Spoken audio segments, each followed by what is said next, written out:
What up, schmoozers? Welcome back to the second episode of Schmoozing Time. I'm your host, David Cobby, and today I'm very excited to welcome a guest who probably knows more about the New York Yankees than you ever could about your own sports team. For everyone listening to this that has a dream of, working in or around sports, this is probably an episode you'll want to listen to. On top of pursuing a career working for John Boy, this individual has also managed to remain very loud and proud about his Orthodox Judaism. Please welcome to my show, Max Mannis. Max, how are we doing today? Yo, what's up, David? What's up, schmoozers?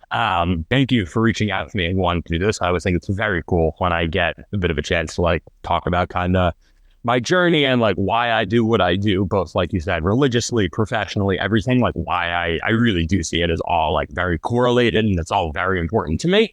And yeah, there are definitely things that I'm sure we'll get into. There are times they can come into conflict. There's times where it's not as easy to kind of, toe that line between the two of them. But there are two things that are really important to me. So I'm excited to chat about it today. For sure. And I'm excited to hear some stories from you, your background. So why don't you start by going down your Jewish geography profile? So give us the rundown. Sleepaway camp, youth group, do you have a favorite Jewish food? If you could kind of answer those three questions. So sleep camp, youth group, favorite Jewish food. Yeah, so I grew up in Manhattan where there was a lot of Jewish community around me at all times. So I never really did any youth group things during the year because I kind of already had communities, thank God, that I'm still very close to, both more religious, less traditionally religious, but I still am connected to a bunch of friends from across the board to this day, which I value a lot. Camp wise, I went to Camp Yavne in New Hampshire. But yeah, so I grew up going to a school I started at Ramaz for a few years, but I spent most of my life at a school called Heschel, which is on the Upper West Side. It's more of a pluralistic school. If you know what that means, it's kind of not necessarily traditionally Orthodox or Reform or anything. It kind of takes components of a bunch of them. So I was one of the more observant kids there, even though it was before I went to Israel, which I'm sure we'll get into.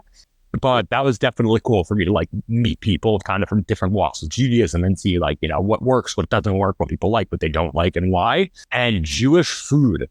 It was interesting. I was having a conversation a while ago, I think with some coworkers or with some friends of mine, and we were having a debate of if you had to convince a non-Jewish person that Jewish food is good and you could only give them one dish, what would you give that? And we were going back and forth on it pretty heavily. I think we landed somewhere between either brisket or matzo ball soup. Brisket and matzo ball soup. Those are some pretty good answers. So for whatever reason, I am and this is going to be extremely controversial. Please don't hate me for this. I'm extremely anti-matzo ball. Wow. I don't know why. Hot take. Okay. Let me go into detail. So I have some sort of sensory thing where I can't have wet bread, and if there's bread that's even slightly wet, I have a gag reflex. So that's my reason for it. If you don't like wet bread, you're not going to like matzo balls. Exactly. However, I will say that my grandmother makes amazing matzo ball soup. I asked for it without the matzo ball, and everything is kosher then. So we don't get into it. Follow-up question. On a scale of, let's say, 1 to 18, how concerned are your parents about you 24/7? Would you say they're typical Jewish parents that are worrying about you all the time? Or would you say they're kind of more laid back? Probably, yeah. So my mom actually had me on her own, single mother by choice. So It's just me and her. But yeah, a little fun fact. I don't know if not a lot of people know that, but I'll throw it out there. But yeah, so I don't know. I think all Jewish parents are kind of paranoid to an extent. Right. But yeah, listen, I mean, being very publicly Jewish these days is not whatever. Not that it's ever been the easiest thing in the world for our people, right. But yeah, it's tougher. It's definitely been more prevalent over the last few months that it's oh crap, this is suddenly something that I don't know. I used to not really think twice about wearing my kippah in New York, and I still don't really do so. But yeah, like to say, I'm not going to sit here and say things aren't different. Like, I don't know. I think you can turn on any news, any social media, just walk around. I think anybody would be like lying to you if they said that there's not. It Right. doesn't feel tangibly different. It But is. Yeah. I 100% agree with you. And I think, Mhm. you know, part of it is just like Jews are like, there's a lot of angst around being a Jew today. But I was kind of talking about this on my last episode where we kind of talked about how, that anxiety kind of turns into Jewish pride over time, and Mhm. kind of makes people stronger. So that's kind of how I think about it, just because again, like it's very scary to be Jewish in the first place. We're a very, small group of people. I think we're what, like 0.2% of the world's population or something. Yeah, not a lot. Something ridiculous. I mean, we're what? How many Jews are in Manhattan? Like, is it 10% of the population? It's something ridiculous, right? Yeah, I mean, and you go to certain parts of Manhattan, and it's way higher than 10. The Upper Right. West Side is like, Are you- whew. But Yes. yeah, no, listen, I think that's a great way to put it. I remember talking with one of my cousins I have a bunch of family that lives in Israel, Mhm. and I remember talking with one of my cousins very early on after October 7th, and kind of just telling him how I think a lot of people in America especially felt around then, that it was kind of just like, I felt like there was such a low ceiling on what I could do from America. I was like, Right. anything great that I can do from America is like, such a small percentage of what I could do if I was in Israel. Like, even if I'm doing as much as I can here, that it's really just not the same. Mhm. And that was what he said to me. He was like, listen, like the goal of terrorism and of fear and of stuff like this is to disrupt like daily life and to Right. disrupt like, okay, we're going to keep moving forward as normal. Not to say that the correct response to that is then to like ignore it and then be like, okay, fine, we're going to move on perfectly as normal, because no, of course, it's a different time, like, Right. inherently different. But there is something to be said for like, we can't just stop. Like we're letting those who like, kind of plot on our downfall, like we're letting them succeed and we're like helping them in their mission. If we're like, oh, okay, you guys want us to stand down, then we're going to stand down. Right. So that's something I've been thinking about a lot, is like, I don't know, whatever, social media is a crazy place at times. And I think that like every time you see an anti-Semitic comment, whether it's directed at me, someone else, whatever it is, that I try to remind myself that it's like, oh, for every person that's reaching out and saying something like that, there's a ton more people either who are reaching out to me or who I don't know who aren't even reaching out, Right. or saying like, wow, that's so cool that like he wears his kippah and does all this stuff in the office, online, all this. And I try to remind myself that like, if there's two camps of people, and there's the people that are looking at me and saying like, wow, that's, amazing that he's able to lead such a publicly Jewish lifestyle and everything he does. Right. And there's a crowd that's saying like, oh my God, this kid, blah, blah, blah, anti-Semitic, whatever. It's like not the toughest call in the world for me to pick which of those crowds I'm going to listen to. So yeah, Exactly. Wow. That's good that you're in the right mind space. And because again, I'm sure it's very difficult to, be out there and be openly Jewish wearing a kippah. I mean, I'm obviously openly Jewish, but I can just imagine, since you have such a social media presence, like you get that much more hate now. And it's a disaster. Online is a complete disaster right now. So before we get more into the kind of, anti-Semitism, Israel-related topics, I want to start by, talking about what made you want to go to yeshiva in Israel. I know you mentioned you grew up going to a pluralistic day schools where you were exposed to more, I would say, conservative Reform Judaism, if that's correct. Yeah. I mean, I was raised Orthodox. Like, I should make that very clear. I was definitely, like, my family is Orthodox. I went to an Orthodox synagogue. The first school I went to was Orthodox. And even when I was at Heschel, I was like I still considered myself Orthodox, and I was definitely one of the more observant kids. But yeah, I either didn't like really like see the meaning or like why I should do a lot of these things. It was kind of just like, all right, this is what we do. And definitely, especially as it got into like high school in particular, there were times where I like was much more lax on following a lot of halacha and a lot of those laws and stuff like that. And I didn't even necessarily see it as like a bad thing per se. I was kind of just like, all right, this is where I'm at in my life right now. And yeah, like you said, like I was definitely exposed to a lot of people from other backgrounds, but I think that me like kind of becoming less observant and then more observant at the end of high school and then into yeshiva was more just like me personally where I was at that time and less like, oh, like my friend convinced me to be less religious. But yeah, so I was supposed to go to Maryland and then I was supposed to go to Binghamton. My college situation was very much in flux at the time. And then I ended up like not really having to make a real decision for a while because I was just like, you know what? I had heard about one of my best friends from high school was getting a little more religious and like wanted to go to yeshiva in Israel. So very long story short, like I put him in touch with some of my family members, and he eventually heard about this yeshiva TVA, and he convinced me to go. He backed out of going, decided to go again, whatever. It was a whole long story. But we both ended up going, and it was a great time.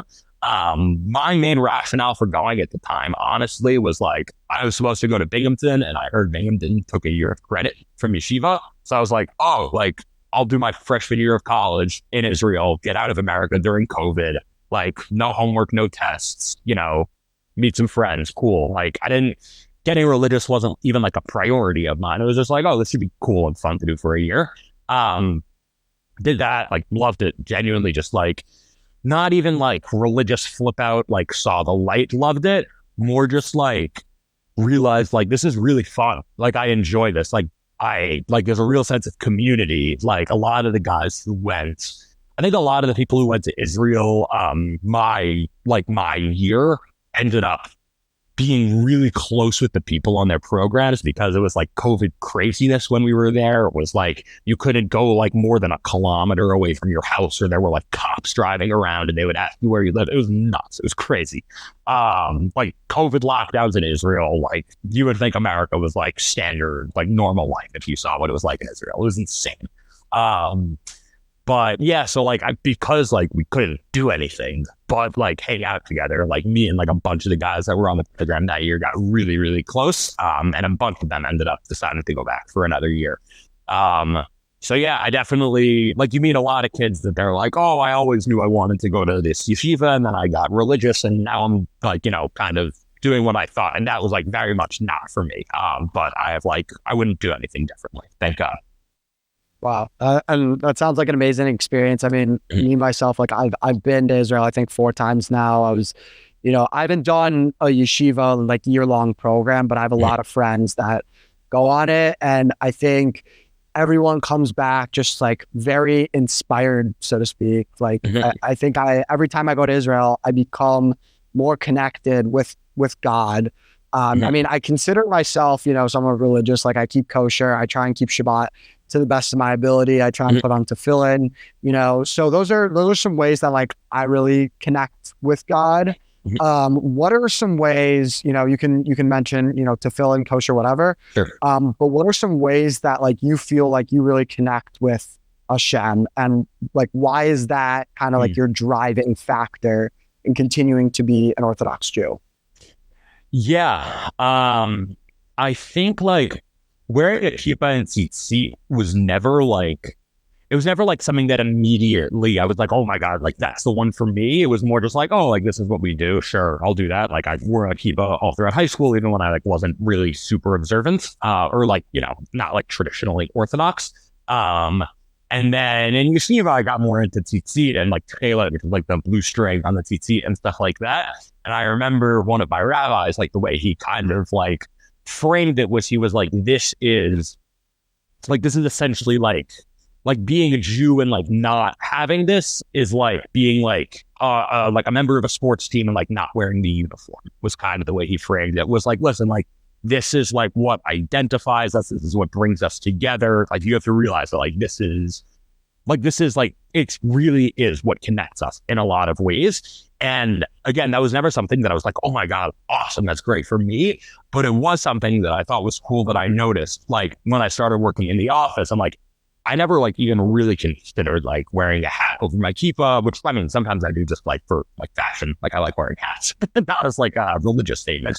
But I never really considered like tucking in my tzitzit or anything like that. I was kind of just like, I don't know, like this is what I do. Like if someone has a problem with it, that's their problem. But then I noticed that it was really cool that like, as I was, Anthony Rizzo comes into the office, get a photo with him, post it on Twitter or whatever, or Aaron Boone, like Jeff Pass and a lot of these guys that I've gotten to know and met, or I don't know, not gotten to know, but some of them, which is cool. But a lot of these guys that I've had a chance to meet in the office, every time I get a photo with them, it's like, yeah, like, my TT are out, I'm wearing a keep and stuff like that. And there's always comments that are like, whoa, that's so cool that you're doing that. And I'm like, oh yeah, like that is cool that I'm doing that. Like it's kind of like second nature for me at this point, but it's become very cool that it's something that people see and they're like, oh, like if this guy can do that very publicly at a sports media company, very much like on social media all the time, like I can too. And that's something that for me is cool, that it was like, that was never even something that I like set out and intended to do, but it's kind of just how it happened naturally. And that's something that at this point I'm like, all right, like even if I wanted to go back and like start tucking in my TT and stuff like that, like I don't know, there's a lot of people that like see that and appreciate that in me. So yeah, like at this point I'm like, all right, we're all in. Right. That's awesome. So you kind of transitioned into kind of my follow-up question. So what's it like working for John Boy and being an Orthodox Jew? I mean, I can imagine, Shabbos baseball games. Like I remember when I was younger, I would, my parents would sometimes leave the TV on a timer before Shabbat and we'd finish watching the end of the Twins game. So what, again, like sports happen on Shabbat. They happen on, obviously Yom Kippur, the Sandy Koufax, like there's all these stories of like Jews having to, miss sports because of Shabbat. So kind of talk about like, what is it like working for John Boy as an Orthodox Jew? I mean, there's gotta be some challenges to it, right? Yeah, I do want to like first and foremost in addressing that question say that like John Boy Media as a company, like everyone there has been like absolutely awesome with like understanding what I do, never making me having to like defend it or justify it. It's just like for example, most of what I do is for our social media team. So there's a team of like 5 or 6 of us that we're basically on shift every single day. There's a shift from 12 to 6 and 6 to the kind of just like the end of the night when sports end. And your job when you're on shift is, monitoring all the games, any news that breaks, and kind of just like keeping an eye out for fun stuff on Twitter, Instagram, whatever it is. Like your job is to just be like locked into social media and just like posting whatever's worth the post for those 6 hours. And obviously like I had to go to them at the beginning when we started that system and be like, listen, like Friday nights and Saturdays, like I just straight up cannot do. Like I'm sorry if that comes off as like me being difficult. Like it genuinely is not. That's just like it's just not an option for me. And they never came even close to like pressing me and being like, well, what about? Nope. They were just like, nope, we get it. The natural downside of that is I end up working like most Sundays, which whatever kind of just takes up my whole weekend a lot of the time. But like, yeah, that's life as an Orthodox Jew. That's life as like there are sacrifices you have to make. And I think that's something that a lot of people kind of like, you definitely get it to an extent when you're in college, I'm sure. But I think that's something that a lot of people probably really only start to notice when they enter the workforce, kind of. And there's this sense of like, oh, like I'm around people that like, they're very understanding of this. Like if I explain to them, they're like, they totally get it, but it's not something that they're like accustomed to. And you can't expect them to be like, that's not them being like ignorant or anything. It's just like, I don't know, they grew up in non-Jewish communities. And yeah, there are definitely times that like, for example, the example I give is like, sometimes there's nights, especially during the playoffs, where it's like if there's a Yankee game Saturday night that starts after Shabbat ends during the playoffs, a lot of the times I'll have to like make Havdalah and like sprint to my room, book the Uber, get to the office, like 25 minutes, just get there like as soon as I possibly can. And what that ends up meaning is I'm kind of just like sitting, staring at the clock for the last like 10, 15 minutes of Shabbat, being like, right, 14, 13, which like, isn't the ideal way for me to end Shabbat. I like to spend it more just like sitting with friends and talking and whatever it is. But like, listen, if that's the biggest trade-off and like the most, if that's like the biggest thing I have to sacrifice religiously for work, then like I'm doing something right. You know what I mean? Like then I'm doing something right and the company's doing many things right if they're not pressing me and forcing me to do anything like really out of my comfort zone. But it is a challenge. You're right. Like there is definitely a natural, like those are two things that don't work hand in hand. MLB is not really considering, Orthodox Jews when they're when they're making the schedule. So yeah, it is what it is, but you got to make the best of it. Does John Boy have any branded keepers for you? Like, I'm genuinely curious. Like, I feel like that would be such a good like marketing play for them. I mean, like, I can imagine like you're standing there with Rizzo and your keepa's on and it says John Boy. Like, can you imagine? Like, you got to talk to somebody there. And there's one other Orthodox guy that works for us. Shout out Jeremy. Awesome dude. And I remember I forget if someone mentioned that to me or if I had that same idea, but I went up to him at some point. This was a while ago. And I was like, dude, like, if we put like, there are things in the merch store that like, we like this would not be our lowest seller if we put it out there. Like, there are things that we're currently selling that would sell less than these. Like, we would like, I was like, right. Even if I just like texted my friends and word of mouth, I was like, we could get like 50, 100 people at times. And he was like, dude, 100%. Never got to the point where we actually pitched it to the company. But yeah, you're not the first person to mention that to me. It's like, there's something there. I feel like those could sell out pretty quickly. I feel like there's a lot of Jewish Yankees fans. So I think we kind of skipped over. We were talking about how you went to yeshiva, and then we went right into John Boy. How did you get your job at John Boy? I mean, you're taking classes online right now. You don't have a college degree, correct? We're working on it. So yeah. What I guess, like, what, for the sake of this episode, what schmoozing tactics did you use to get your job at John Boy? Like, talk me through that. Yeah. So I'll give the history of my relationship with John Boy Jimmy. Awesome guy. Like, I want to emphasize that, like, every, like, as chill and laid back and just like genuine a guy as you would think from watching the videos. So I joke that like when I first followed Jimmy on Twitter, I had more followers than he did. I've followed Jimmy on Twitter since like early 2017, like before he started talking Yanks, like before John Boy Media was even like an idea. And yeah, I kind of just gotten to know him, Yankees Twitter. Oh, he used to post these like fun like gifs of the lineup, and he used to just be like locked in at his computer during games posting stuff. And it was really entertaining. And then he started the podcast and I was like, this guy's awesome. And I kind of just maintained a connection with him over the years. The first time I ever met him in person was in November or like late October, November 2019. He moved to Manhattan, which is where I lived my whole life other than when I was in Israel. And that was my senior year of high school. And I used to run this. So there's this organization called SABR, Society for American Baseball Research. Some of you may have heard of it. I had a big affiliation with them. I wrote for Sports Illustrated Kids when I was younger, like covering them. That was kind of how I got my like start in baseball. And when I was in middle school, I worked with a family friend to kind of start there being like a SABR like baseball fan appreciation club in the high school. And then I kind of took over like the presidency of that when I got to the high school. And we would like bring in speakers, players, journalists, whatever it is, usually over like Skype or Zoom, not really in person. But when Jimmy moved to the city, I reached out to him and I was like, hey, congrats on the move. Like, I happen to run this, club in my high school. Like, this was like right after like the 2019 season was when he kind of started like making a name for himself and like the real baseball world, like among Yankees fans. He really blew up where there was like Aaron Boone's Savages in the Box rant, if you remember that. That was like what got him on a lot of people's radar. And then it only got bigger from there. So I was like, yeah, like a ton of the kids in the club are like big fans of yours. Like, we would love if you could come in person, but like, whatever. I recognize it's a big ask. So like, no pressure. And he was like, dude, like, let's do it. Like, I'm going away for a week or so, but let's do, I think he was like November 14th. Let's do it. And I was like, okay, awesome. November 14th. November 13th, all the Astros stuff breaks. And Jimmy is right at the middle of it. As soon as the Ken Rosenthal article came out, saying like, hey, this is what happened.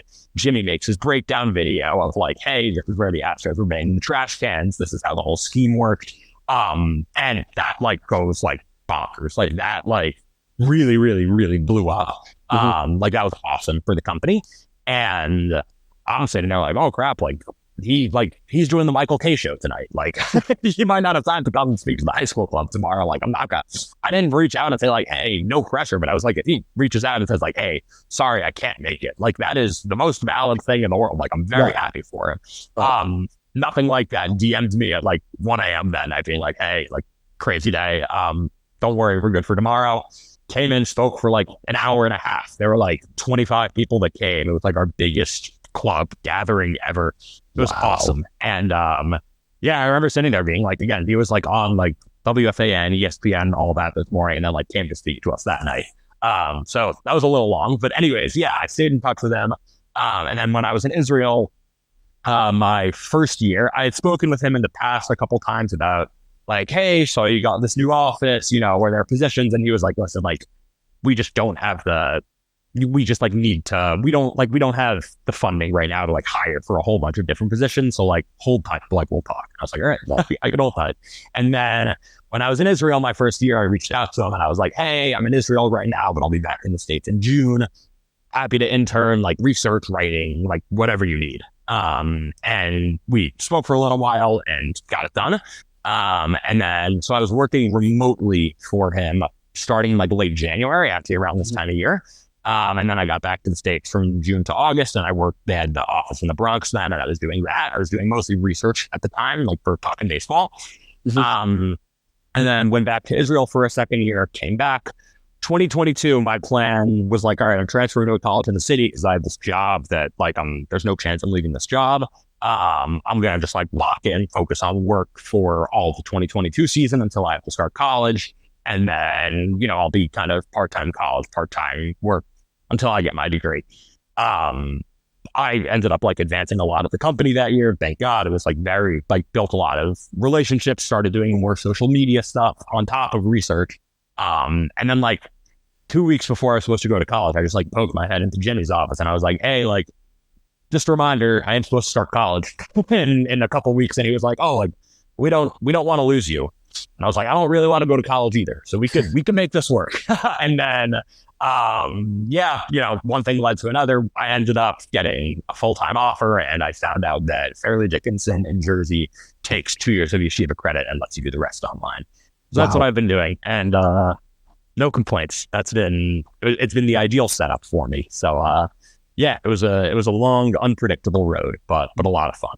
That is awesome. I mean, like, I feel like you're really pursuing, you know, your dream, and you did it because you were proactive in, you know, making these connections and building up these relationships. And I think it's really paid off for you in the long run. So, I mean, we could talk about the Yankees all day. I mean, they have a stacked roster. They got, you know, Gerrit Cole, Aaron Judge, like you name it, Rondon. Soto. Don't forget Soto now. Oh, sorry. Yes, Soto. You guys just signed him. But I feel like we already know that you guys are going to beat the Twins in the ALDS or the Wild Card Series like, this year. So history has shown us anything. Yeah. So it is like we could talk about the Yankees all day. But I feel like one thing about the Yankees that people don't really know, unless you're from New York, maybe people know about this, is Yankee Stadium being Jewish friendly.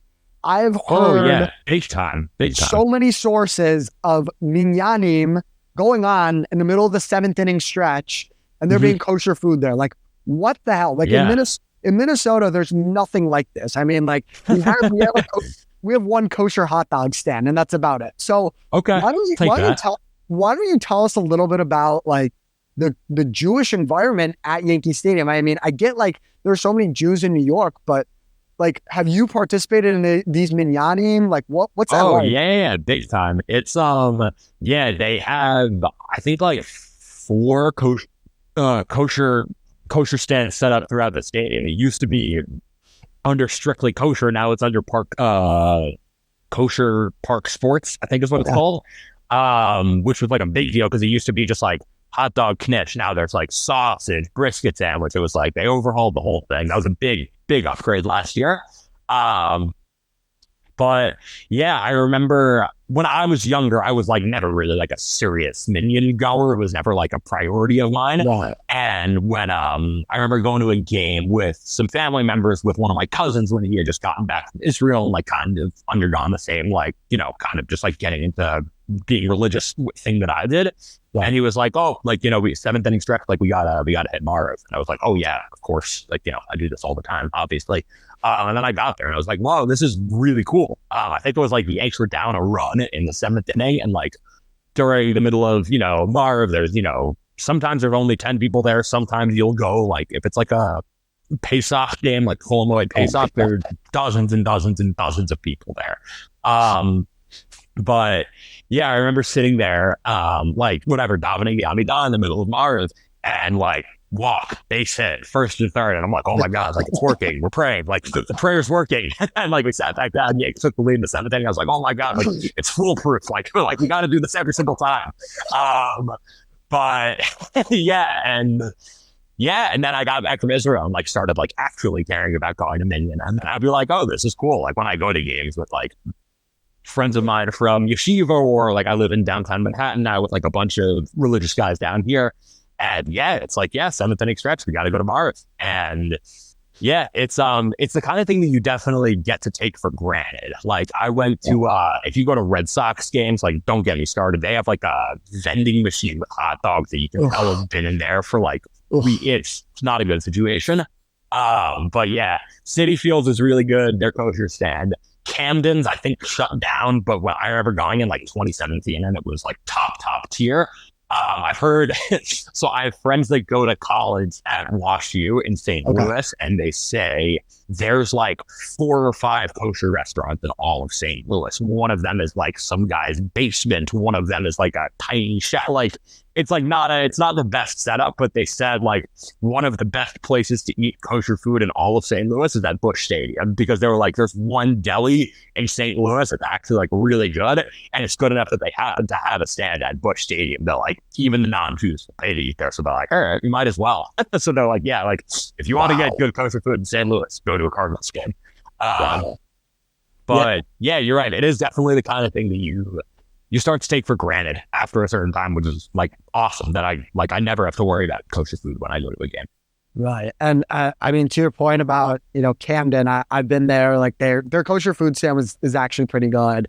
But I want to go back to, you said Pesach and baseball. Let's talk about that topic. I feel like that is like the most stereotypical, like family outing, like go to a baseball game on Pesach. I remember one time, I mean, I don't know if this happens in New York because they don't let stuff fly in New York, but Minnesota, like somehow my dad smuggled an entire cooler of kosher LePesach hot dog buns and hot dogs into Target Field. It was the most ridiculous heist I've ever seen any single Jew pull off. Are you aware of like Jews smuggling in food to Yankee Stadium, or is that not really a thing? I'm pretty sure the policy at Yankee Stadium is like you can bring in food as long as it's in like a clear plastic bag or whatever. I don't know about a whole cooler. I don't know that I've ever seen anyone try to pull that off. But I do remember this is like one of the funniest things I've ever seen at a baseball game. Was I was at I think it was like Pesach. I think it was 2018. Yeah, it was when Stanton just had gotten traded to the Yankees. It was 2018. I think it was like opening day was like the day before or 2 days before Pesach, and then the Yankees first home series was Holomoid Pesach. I went to like the home opener with a couple of my friends, and then the second game, I went with a bunch of my family, and yeah, we did the classic, like, you know, bring the Ziplocs with like the matzah and the salami and whatever. And I remember it was like a really, really windy game. I think it was a 4:00 game. So like by the end of the game, it's like getting colder and windy and it's like a weird setup. But I remember in like the 8th inning and the 9th inning, there's like so much trash and like plastic utensils and Ziplocs and stuff like that that's just like blowing on the field. And to the point, like I remember they had to stop the game. I remember like Didi Gregorius like walking around like picking up like Ziplocs and napkins. And I remember watching the broadcast back after the game, and they were like, why is like we've never seen this much like disposable like plasticware at baseball games before. And I was like, guys, I think I know why. I think there's a certain group of people that's very heavily in attendance today that came prepared. But I remember sitting at the game laughing with my family. They're like, I've never seen this at a baseball game before, but it makes perfect sense. Like that's what's gonna happen if it's windy and everyone's bringing their napkins and plastic plates to the game. Oh my God, that's amazing. It's actually so funny. I had a rabbi in, I think it was like 8th grade, and he went on this whole rant about how much plastic and like paper like Jewish people waste. Like I'm not trying to be anti-Semitic. Oh yeah, I'm sure. Like, it is astronomical. Like how much plastic and like tins and whatever. Like we buy so much stuff forget about Pesach. Like if we're going to a hotel, right, and we want to bring our own food, like we need plastic plates, paper plates. You need like those metal tins that you need to make chicken in. Like we buy so much plastic stuff. It's like, it's terrible for the environment, but like, you know, we got to do what we got to do. It's like, listen, no, you're right. I mean, it's true. I had like a counselor when I was in yeshiva who was like very orthodox, obviously like very like environmentally conscious, more than like most Orthodox Jews are. And I remember him telling us that same thing. That's like, dude, like he even said like when, and he's a Kohen, so he's like, when we go do Birkat Kohanim and you gotta wash your hands and everything, he's like, I watch these dudes ripping down like 8, 9, 10 paper towels to wash their hands every single morning. He's like, guys, you could use one paper towel. It does like, I promise you, your hands will be dry enough. And I was like, wow, he has a point there.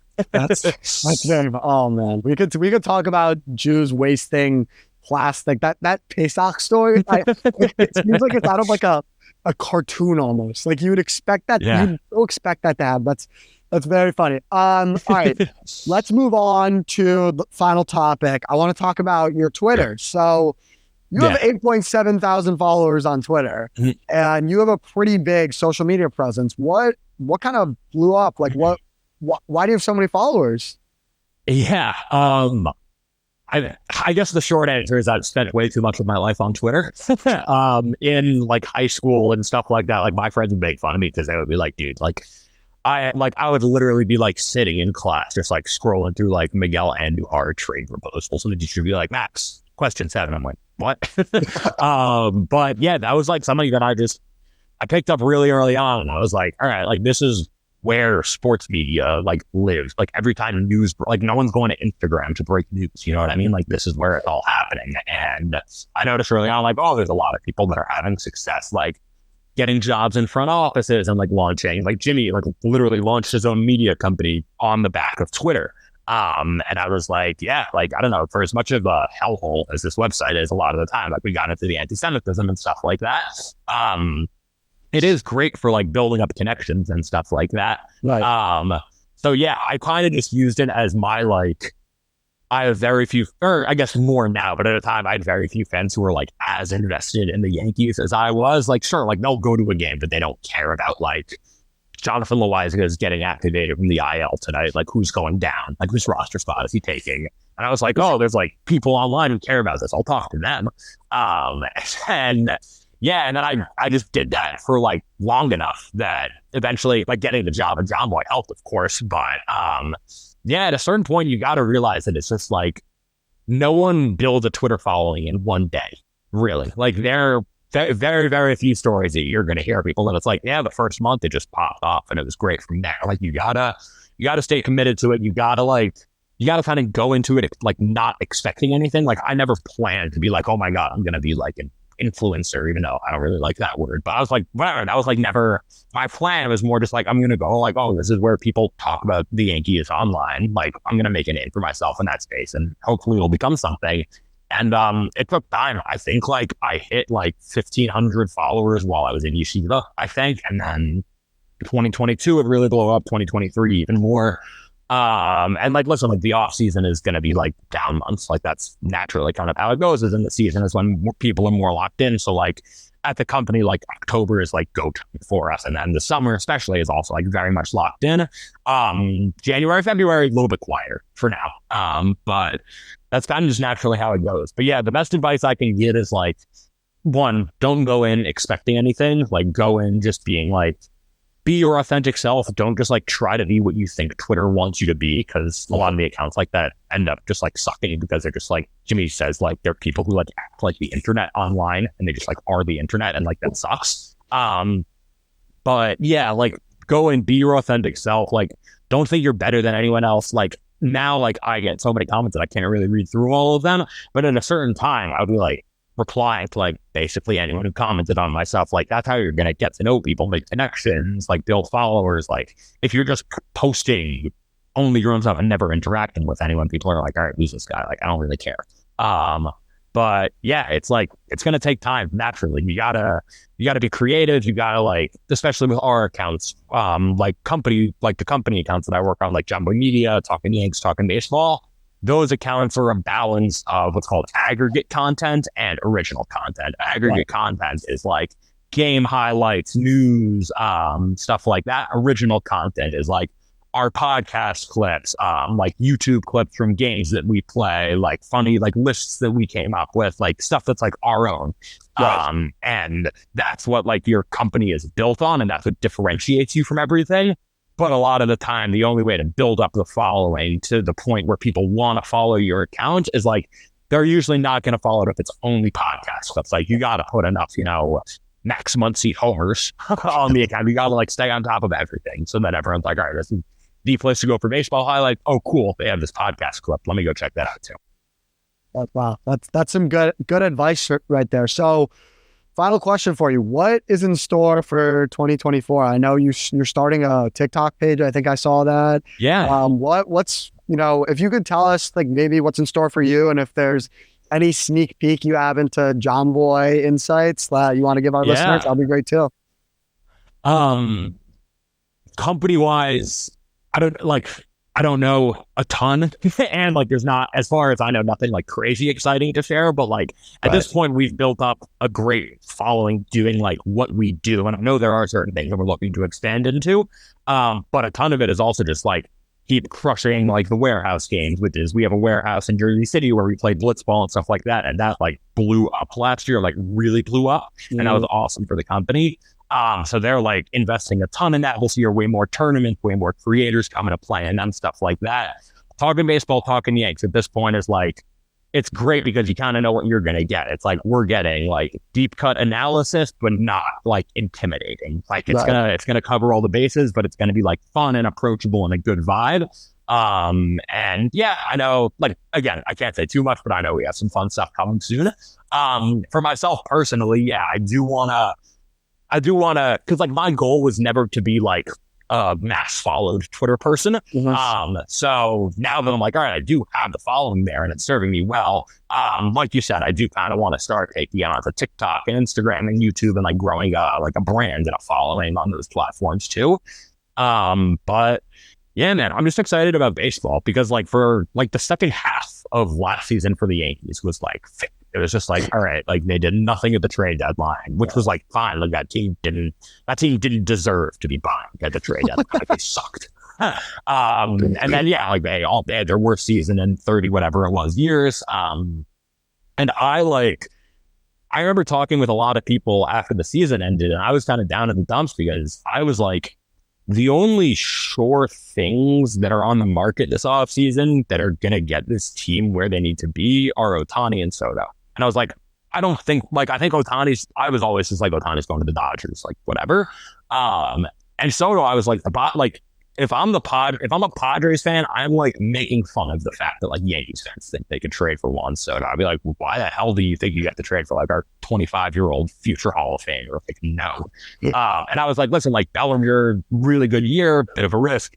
Yamamoto's awesome, literally never thrown a pitch in Major League Baseball. Like even if the Yankees go for like package of those guys and like a Matt Chapman or whatever it is, like I was kind of just like, there's not like, I'm still not going to be fully convinced that like that's going to get them to being a playoff team next year because the current product as is was bad. And then they went out and got Juan Soto and I was wrong. Oh, so that was great.